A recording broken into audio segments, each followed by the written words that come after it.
샬롬. 11월 25일 이슬기도 오신 여러분 환영합니다. 우리 시편 121편 7, 8절 암송하고 시작합니다. 여호와께서 너를 지켜 모든 환난을 면하게 하시며 또 내 영혼을 지키시리로다. 여호와께서 너의 출입을 지금부터 영원까지 지키시리로다. 한 번 더 하겠습니다. 여호와께서 너를 지켜 모든 환난을 면하게 하시며 또 내 영혼을 지키시리로다. 여호와께서 너의 출입을 지금부터 영원까지 지키시리로다. 아멘.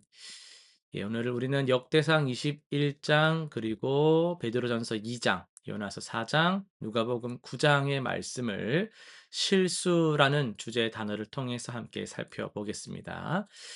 예, 먼저 베드로전서 2장으로 갑시다. 베드로는 육체의 정욕을 멀리하고 선한 행실로 살라 이렇게 권면을 하죠. 나그네 된 성도들은 이제 세상의 가치관에 끌려가지 않고 부당한 고난 중에도 실수하지 않는 삶을 살아야 한다라는 거예요. 예수님이 욕을 받으시되 맞대어 욕하지 않으셨잖아요. 그런 것처럼 고난 중에도 올바른 반응을 선택하는 것이 성도다운 모습, 성도의 본분입니다. 이것은 인내의 미덕이 아니라 하나님 앞에서의 양심 때문인데요. 실수하지 않을 거야 라는 완벽주의적인 모습이 아니라 하나님의 부르심에 합당하게 걸어가려는 방향성, 하나님의 영광을 위해 살아내려는 방향성의 의미가 있습니다. 세상은 성도의 선한 행실을 보고 하나님께 영광을 돌릴 것이거든요. 거룩한 제사장으로 부르심을 받은 우리는 매 순간 선택의 기로에서 항상 하나님의 뜻을 구해야 하겠습니다. 요나서 4장입니다. 니느웨의 회개를 보고 하나님의 재앙을 거두시니까 요나가 크게 성을 냈습니다. 그는 하나님의 긍휼이 자신의 예언을 거짓으로 만들었다라고 생각을 했거든요. 그러나 이것은 하나님의 마음을 정말 이해하지를 못한 실수였어요. 하나님은 박농쿨의 비유로 요나에게 질문하십니다. 하룻밤 사이에 자라고 사라진 식물도 아까워하는 요나가 어찌 12만 명이 넘는 사람들을 아끼지 않겠느냐고. 요나의 실수는 자기중심적 신앙, 편협한 민족주의, 하나님의 구원 계획을 자기의 판단 속에서 제한하려는 그런 태도에서 비롯되었어요. 이 본문은 하나님의 긍휼이 우리의 이해를 초월한다라는 걸 가르치며 모든 민족을 향한 하나님 나라의 확장성을 보여주고 있습니다. 누가복음 9장입니다. 귀신 들린 아이를 데려온 아버지는 제자들이 귀신을 쫓아내지 못했다고 예수님께 호소를 하죠. 막 권능을 체험하고 돌아온 제자들에게 이는 당혹스러운 실패였거든요. 예수님은 믿음이 없고 패역한 세대라고 안타까워하시면서도 아이를 고치십니다.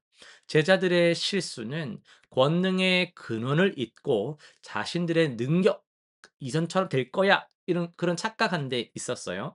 이어지는 문맥에서 제자들은 누가 더 크냐로 막 다투고 다른 사람이 예수 이름으로 귀신을 쫓는 것을 막 금하려고 하기도 합니다. 이 모든 실수는 영적 교만에서 비롯되었다라고 할 수 있는데요. 주님의 능력은 겸손한 믿음과 기도로 임하며 그 권능은 자랑의 도구가 아니라 섬김의 통로가 되어야 합니다. 오늘은 역대상 21장을 통해서 보이는 것에 의지한 실수란 제목으로 말씀을 전하겠습니다. 여러분, 성공한 사람이 있다면 그 사람이 가장 조심해야 될 것이 무엇일까요? 실패가 아닙니다. 오히려 그 성공 그 자체예요. 다윗은 이스라엘 역사상 가장 위대한 왕이었습니다. 골리앗을 무찔렀잖아요. 사울의 추격에서 살아남았죠. 왕국을 건설하고 주변 나라들을 평정했거든요. 그런데 바로 그 성공의 정점에서 치명적인 실수를 범합니다. 인구 조사를 명령한 것이죠. 사탄이 일어나서 이스라엘을 대적하고 다윗을 충동하여 이스라엘을 계수하게 하니라. 성경은 이 사건을 사탄의 충동으로 시작하는데요. 그러나 중요한 것은 사탄이 억지로 다윗을 막 조종한 것이 아니라는 거예요. 다윗은 하기 싫은데 막 등 떠밀려 가지고 한 게 아니라는 거예요. 사탄은 다윗 안에 이미 있던 욕구를 이렇게 자극했을 뿐이에요. 그 욕구가 뭐였을까요? 자, 자기 힘을 확인하고 싶은 마음. 이제 주변 나라 왕들처럼 '아 나도 한번 어느 정도인지 한번 볼까?' 이런 거였던 거죠. 사실 인구조사 자체는 죄가 아닙니다. 모세도 광야에서 인구조사를 했잖아요. 그러나 다윗의 인구조사는 그 동기, 목적이 달랐어요. 군사력 파악이었거든요. 내가 동원할 수 있는 나의 힘, 나의 병력은 얼마나 되는가. 요런 게 목적이었거든요. 다윗은 하나님의 능력이 아니라 자기의 힘, 군사력을 확인하고 싶었어요. 보이지 않는 하나님의 약속보다도 보이는 숫자가 더 안심이 되었다라는 거예요. 가장 놀라운 부분은 요압의 반응입니다. 요압은 다윗의 충직한 군대 장관이었지만 이번에는 분명하게 반대를 합니다.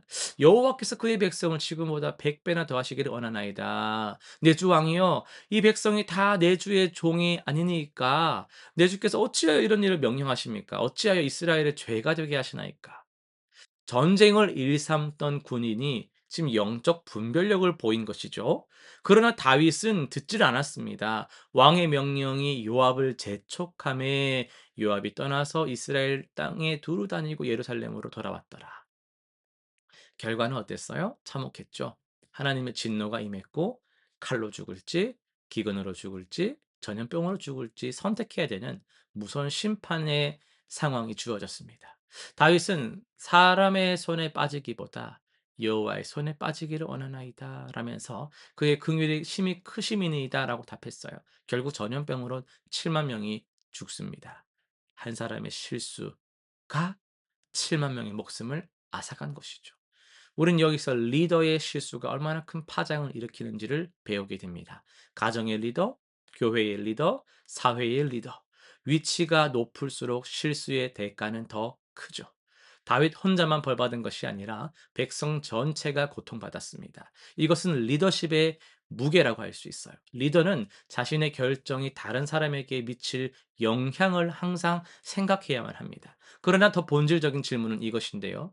다윗은 왜 이런 실수를 했냐라는 거예요. 그는 하나님을 믿지 않았던 사람이 아니거든요.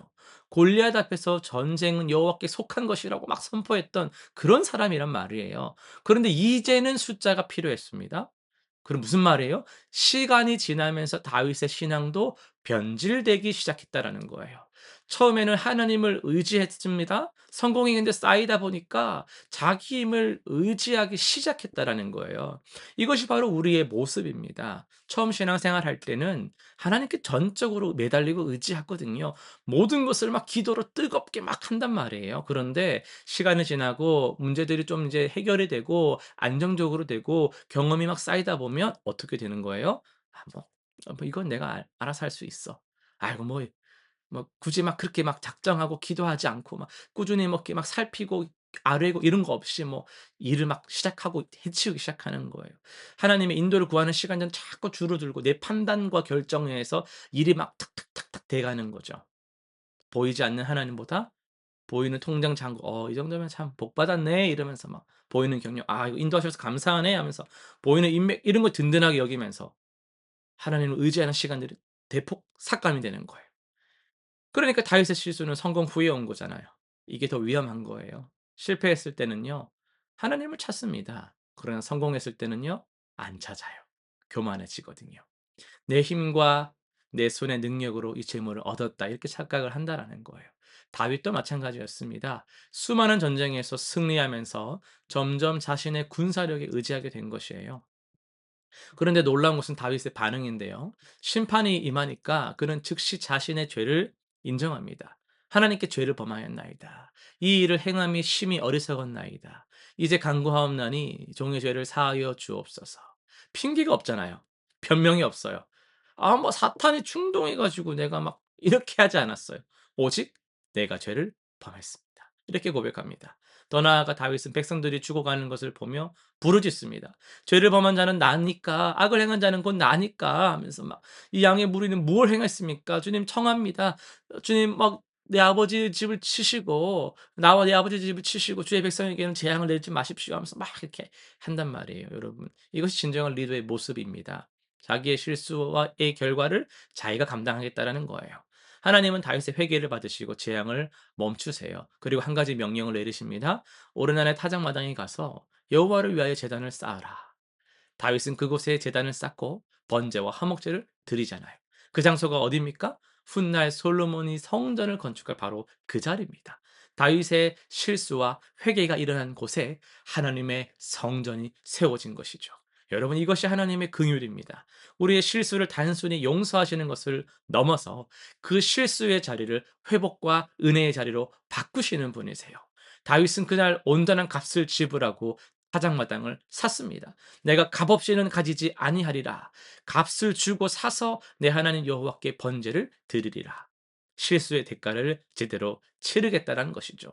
오늘 우리도 묻습니다.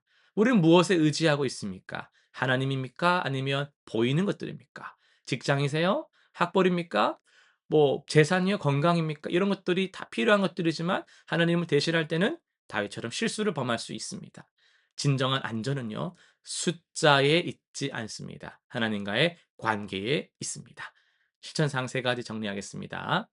의존 점검하기 해봅시다. 이번 주 내가 하나님보다 더 의지하고 있는 것이 무엇인지를 찾아봅시다. 그것들을 하나님께 맡기는 기도로 나아가시기 바라요. 즉각 회개하기를 해봅시다. 깨달았을 때는요, 미루지 마세요. 변명하지 맙시다. 하나님께 즉시 진실되게 잘못했습니다. 고백하는 구체적인 회개를 해보시길 바랍니다. 세 번째요, 리더십을 돌아봅시다. 내가 영향력을 행사하는 영역들이 있죠. 가정, 뭐 직장, 학교, 교회 어디든지 간에요. 내 결정이 다른 사람들에게 어떻게 영향을 미치고 있는지를 생각해 봅시다. 하나님의 뜻을 먼저 구하시고 다른 사람들의 조언도 겸손히 들어보시기를 바랍니다. 기도하고 마치겠습니다. 전능하신 하나님 아버지, 저희가 성공할 때 교만하고 보이는 것에 의지하는 그런 실수들을 범합니다.